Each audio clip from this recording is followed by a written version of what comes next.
Hello, I'm Fiona Sitkin, and this is the 10th episode of Stories of My Life. This is about immigration tipping point, an interesting issue, I would say.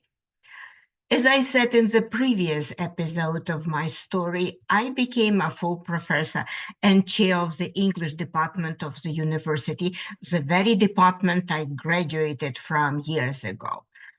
I was accepting invitations for guest lectures and conferences all over Europe, and my academic travel snowballed, really snowballed. I went to different countries, presented to best professional audiences, and made many friends. Good for me, right? Well, did I feel fulfilled with my strategy paying off big time? Goodness, no. Why? Because I realized that foreign colleagues enjoyed many more freedoms that I did. Indeed, why was my home phone tapped? That fact made our institute's dean take me out to the park to discuss some sensitive issues. I hated eavesdropping. The newly independent Ukraine at the time was a building democracy that inherited freedom institutions from the parent Soviet Union. And I was not a free person, no. Thoughts of emigration came and went. The new strategy brewing slowly, like Turkish coffee, 3 times on and 3 times off the fire. The pros of staying put in Ukraine, staying put in place were very strong. The job that I loved, the established position, my high standing in national and European academia, my friendships, which I treasured, and more. What was the tipping point for emigration? Let me share this with you.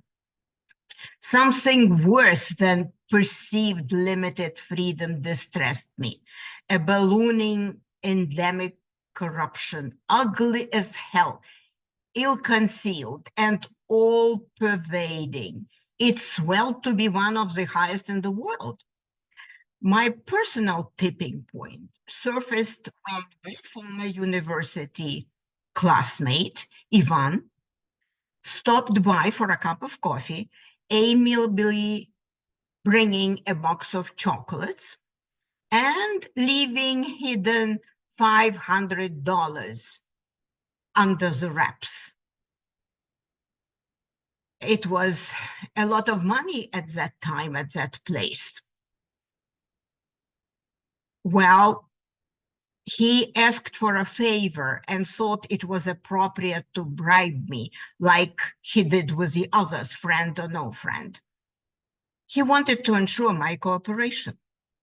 When my daughter Helen removed the box, the wrappings, to treat her friend with some chocolates, her exclamation, "Mama, what is that?" is still ringing in my ears. Was I happy to hear that? Goodness, no. Helen's my only child, and we strive to raise her with the values worthy of our family. Since that episode, the goal to emigrate crystallized and reached the point of no return. Just take my word for it. Uprooting yourself and your family brings a huge responsibility for the risk, which depressed you for a long time. What if things are not going to work out? What right do I have to interrupt the career of my husband? What if my daughter won't be happy overseas? The decision to jump the cultures and countries was shared with Alex, my husband, and agreed upon. Tough times, tough decisions. Fortunately, The force was with me, and the biggest strategic decision of my life went through. Many people emigrating under similar circumstances, not because of material needs, but seeking new opportunities for self-realization and pastures green, so to speak, would certainly understand me best. The initial immigration strategy involved using my good reputation in applied linguistics, getting a scholarship for research, and then a job in American academia. My strategy went as I came to Kent State University, Ohio. Upon landing in America, the dream destination for so many people, did I feel entirely happy? Goodness, no. Why? The immigration efforts drained me, and the new strategy was slow to take shape.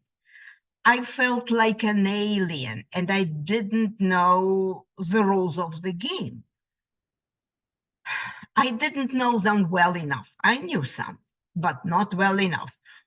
Also, my initial immigration status had to be changed, and getting the green card took years in the making, distracting me from focusing on academic goals. One thing is clear, though. You may strategize all you want, but America introduces its unique corrections. Why?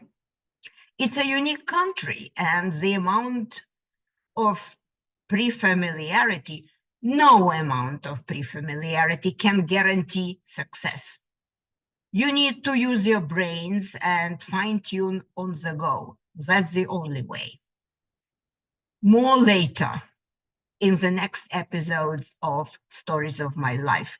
Thank you so much for listening.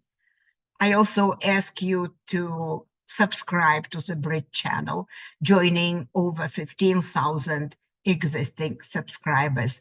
Bye-bye for now. I am very grateful to you for listening to me.